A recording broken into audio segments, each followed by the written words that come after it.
ఓం సాయిరామ్. సాయి బంధువులరా, ఆత్మస్వరూపులరా, ప్రేమ స్వరూపులరా,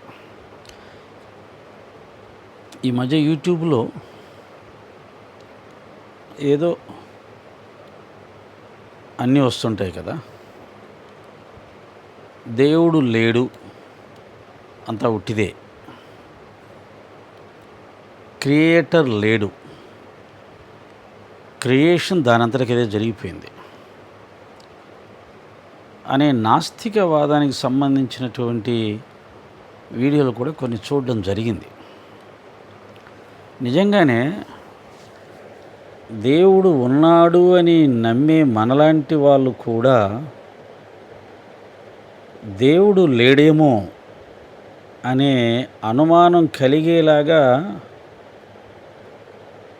ప్రపంచాన్ని పరిశీలించినప్పుడు మనకు కూడా అలా అనిపించే అవకాశం ఉంటుంది. భక్తులకు కూడా అలా అనిపించింది. ఇక భక్తుడు కానివాడు, భగవంతుడు లేడు అనేవాడు, లేదా కళ్ళెదురుగా సైన్సు, టెక్నాలజీ వీటి యొక్క ఫలితాలను చూస్తున్నటువంటి వాడు, ఇంకా కొన్ని సందర్భాల్లో వాళ్ళ జీవితాల్లో ప్రతిదీ లేదా ఇతరుల జీవితాల్లో కూడా కృషితో నాస్తి దుర్భిక్షం అంటారు కదా. కష్టపడ్డవాడికే ఫలితాలు వస్తాయి, కష్టపడకుంటే ఎవడికి ఫలితం రాదు అంటే పరిశీలించినప్పుడు నిజమే కదా అనిపించేలా ఉంటాయి కొన్ని. ఇప్పుడు భూమి దున్నకుండా, విత్తనం నాటకుండా, నీరు పొయ్యకుండా పంట పండుతుందా? దేవుడు ఉన్నాడు అని బలంగా నమ్మేవాళ్ళు, వాదించేవాళ్ళు అలా ఏమైనా నిరూపించగలుగుతారా? అంత అక్కర్లేదు. మంచి గాలి వీస్తున్న సమయంలో దీపాన్ని వెలిగించగలుగుతారా? పెద్ద పెద్ద కార్యక్రమాల్లోనే లేదా భగవంతుడికి సంబంధించిన ఉత్సవాల్లో కూడా దీపం వెలిగించాలి అంటే గాలి దేవుడు సహకరించాలి. గాలి వీస్తూ ఉంటే చాలా కష్టపడాల్సి వస్తుంది, చాలా అగ్గిపుల్లలు ఆరిపోతాయి, దీపం నిలబడదు. దేవుడి కార్యక్రమాల్లో కూడా ఆ దీపాన్ని దేవుడు నిలబెట్టకపోతే దేవుడు ఉన్నట్టా అని అడిగితే చెప్పడం కష్టమే కదా. ఇంకా కొన్ని బలమైనటువంటి వాదనలు ఏమిటాయంటే, మన దేవాలయాల్ని ఇతర మతస్థులు చాలాసార్లు కూలగొట్టారు. ఇక్కడ ఒక ప్రశ్న వస్తుంది కదా, మీరు దేవుడు ఉన్నాడు అంటున్నారు కదా, దేవుడున్నాడని నమ్మకంతో కోట్లు ఖర్చు పెట్టి మందిరాలు కట్టి రోజు పూజలు చేస్తున్నారు కదా, ఆ దేవుడు నివసిస్తున్న మందిరాలని కూలగొడుతుంటే ఆ దేవుడు ఏమీ చెయ్యలేదే, మరి దేవుడు ఎక్కడున్నాడు అని ప్రశ్నిస్తారు. దానికి సమాధానం చెప్పాలి. ఇక ప్రపంచంలో జరిగే ఘోరాలు, మోసాలు, అన్యాయాలు, అక్రమాలు, హత్యలు, మారణకాండలు అవన్నీ చూసినప్పుడు మరి ఏడీ దేవుడు? ధర్మాన్ని రక్షించడానికి భగవంతుడు వస్తాడు అంటారు కదా, ఎన్ని అధర్మాలు జరుగుతుంటే ఎక్కడ మీ దేవుడు అని ప్రశ్నిస్తారు కదా.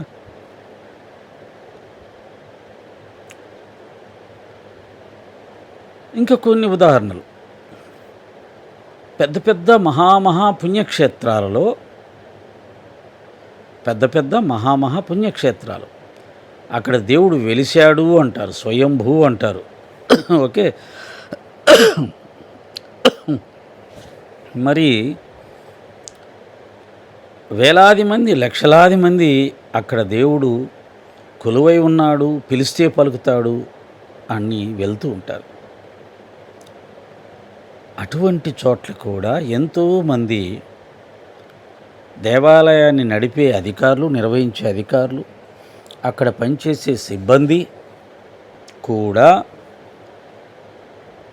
చాలామంది చాలా సందర్భాల్లో అవినీతికి పాల్పడినట్టుగా మనం చూస్తుంటాం. మొన్న ఈ మధ్యన చూసాం. సాక్షాత్తు అయోధ్యలో రామమందిరంలోనే వందల కోట్ల స్కామ్ జరిగింది అని చూస్తాం. మరి ఏం చేశాడు దేవుడు? దేవుడు సొమ్ముని దేవాలయంలో దేవుడి కళ్ళ ముందే వాళ్ళు దోచుకుంటుంటే ఆపనప్పుడు ఆ దేవుడు ఉన్నాడని మీరు ఎలా చెప్తారు అని నాస్తికులు అడిగితే ఏం సమాధానం చెప్తాం? అలాగే దేవుడి పేరు చెప్పి నాకు దేవుడు పలుకుతాడు, నేను చాలామంది రోగాలు నయం చేశాను,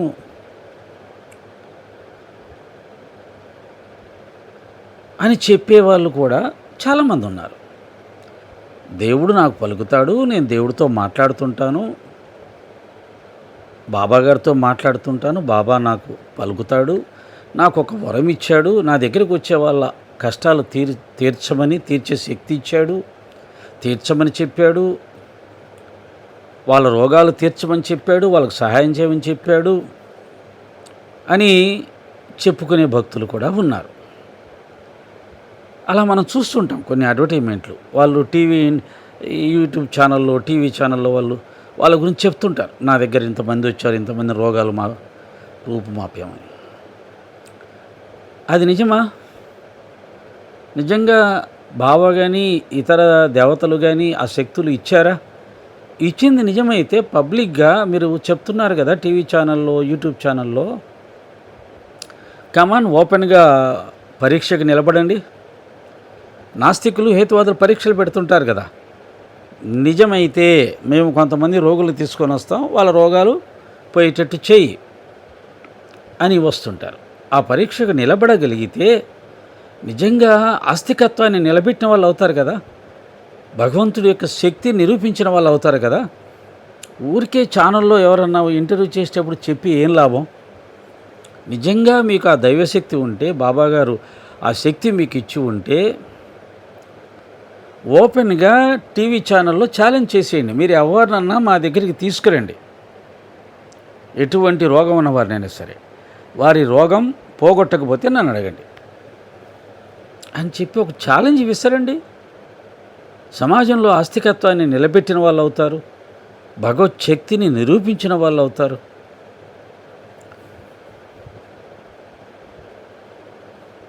అలా చెయ్యరు.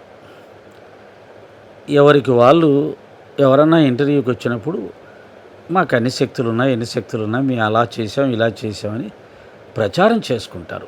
పరీక్షకు నిలబడరు. ప్రచారం చేసుకుంటారు, పరీక్షకు నిలబడరు. ఎలా ఇలా అయితే తప్పు కదా అలా చేయడం. దానివల్లనే కదా నాస్తికత్వం, హేతువాదం పెరిగిపోయింది.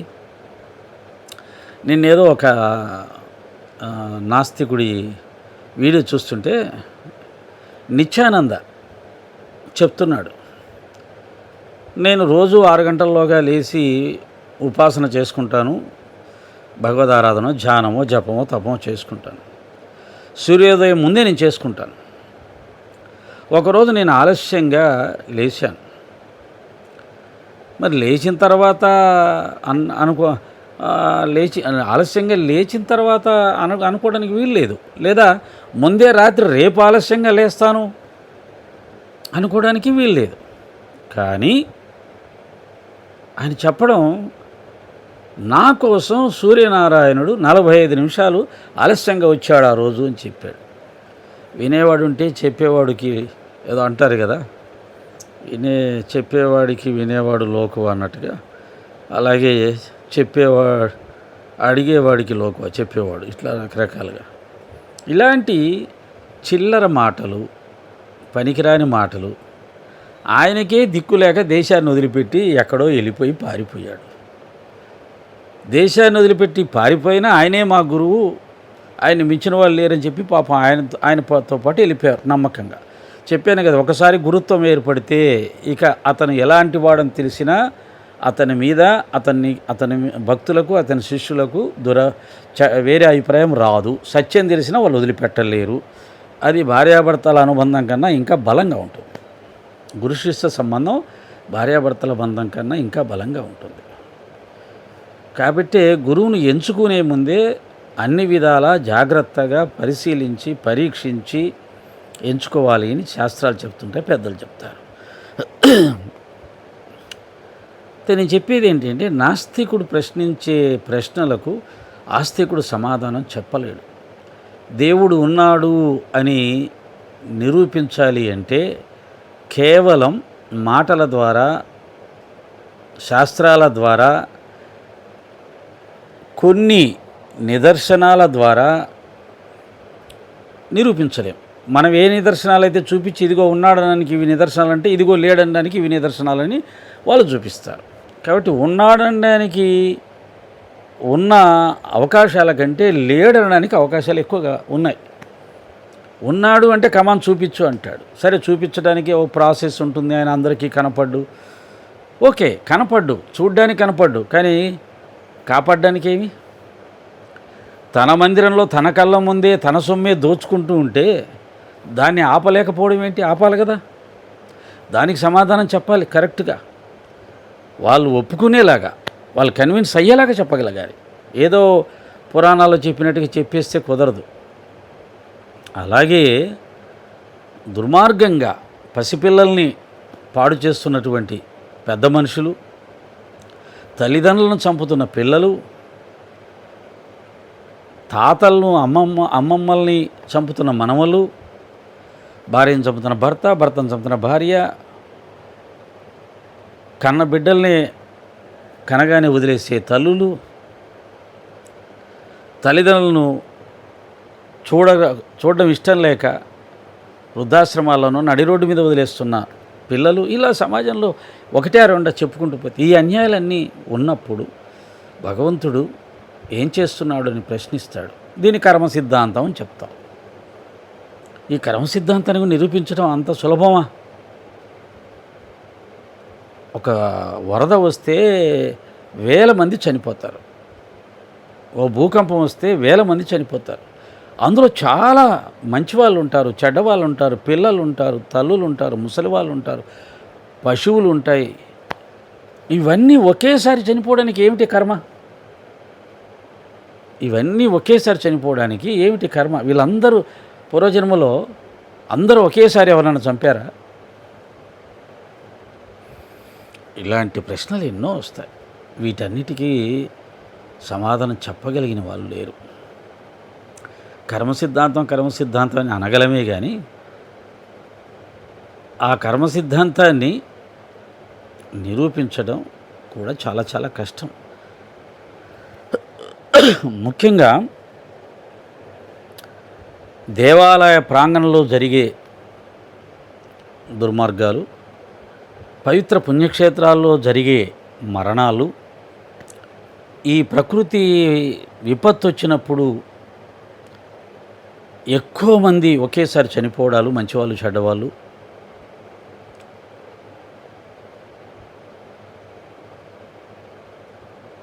పసిబిడ్డ,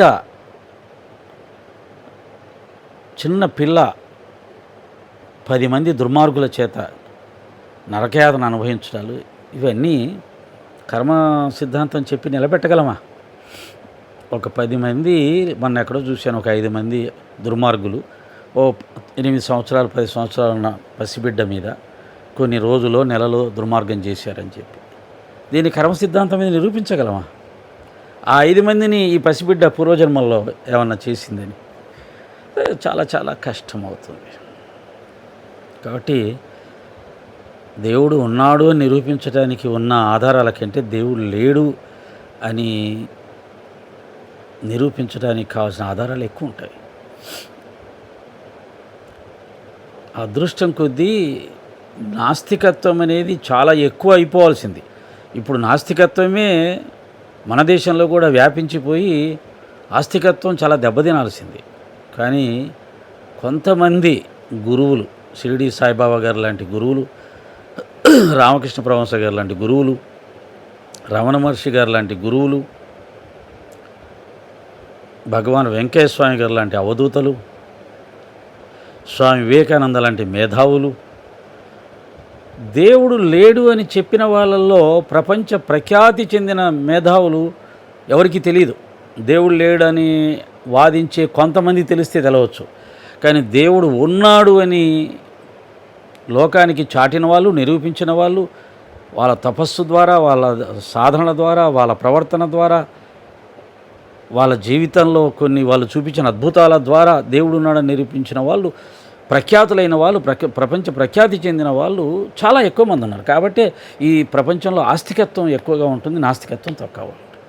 ఎంత ఆస్తికత్వం ఉన్నా సరే దేవుడు పేరు మీద జరుగుతున్న దుర్మార్గాలను చూసినప్పుడు, దేవుడు ఉన్నాడని నమ్మేవాడు కూడా ధర్మాన్ని ఆచరించినప్పుడు, దేవుడు ఉన్నాడు అని గట్టిగా నమ్మి పూజలు చేసి, వ్రతాలు చేసి, యజ్ఞయాగాదులు చేసి, తీర్థయాత్రలు చేస్తున్నవాడు కూడా తప్పులు చేస్తున్నప్పుడు, వాడు కూడా మూర్ఖుడిగా కనిపిస్తున్నప్పుడు, మొండివాడిగా దర్శనమిస్తున్నప్పుడు, అవినీతిపరుడిగా కనిపిస్తున్నప్పుడు, పబ్లిక్గా వీడు మంచివాడు కాదు, వీడు కూడా మోసం చేశాడు అని ఏదో సమయంలో పబ్లిక్కి తెలిసిపోవడం ద్వారా దేవుడు ఉన్నాడు అని ఎంత గట్టిగా చెప్పగలిగిన శక్తి ఉన్నా అటువంటి వాళ్ళ వల్ల చెప్పలేని స్థితిలో పడిపోతుంటారు ఆస్తికులు.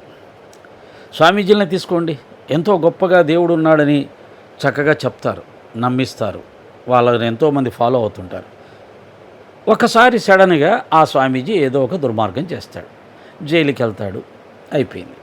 ఇక దేవుడు ఉన్నాడని చెప్పడానికి మనకి ఎలా అవకాశం ఉంటుంది? మనం నమ్మి మనం ఫాలో అయిన గురువుగారే, స్వామీజీనే